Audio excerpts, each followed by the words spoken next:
মাধবপাশা আন্তঃ ইউনিয়ন কুরআন তিলাওয়াত প্রতিযোগিতা 2025 অনুষ্ঠিত হয়েছে। মাধবপাশা ভলান্টিয়ার্স স্বেচ্ছাসেবী সংগঠন এর উদ্যোগে মাধবপাশা চন্দ্রদ্বীপ হাই স্কুল ও কলেজের মাঠে 22 মার্চ শনিবার দিনব্যাপী এই আয়োজন করা হয়। উক্ত আয়োজনে মাধবপাশা ইউনিয়নের বিভিন্ন মাদ্রাসার শতাধিক কুরআনের হাফেজ অংশগ্রহণ করেন। 3টি বিভাগে বিভক্ত করে সর্বমোট 15 জন বিজয়ীর মাঝে পুরস্কার তুলে দেওয়া হয়। অত্যন্ত মনোরম পরিবেশে পবিত্র মাহে রমজান মাসে প্রথমবারের মতো এমন আয়োজন করা হয়। এলাকাবাসী এমন আয়োজন করাকে সাধুবাদ জানান। আয়োজকরা জানান প্রতি বছর এমন আয়োজন করা হবে ইনশাআল্লাহ।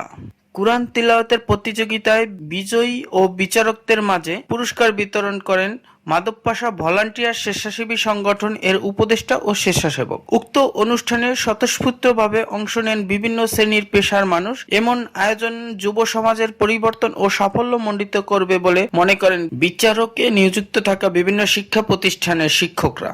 মোহাম্মদ পারভেজ শিকদার, নিউজ ডেস্ক, বিজলি টিভি।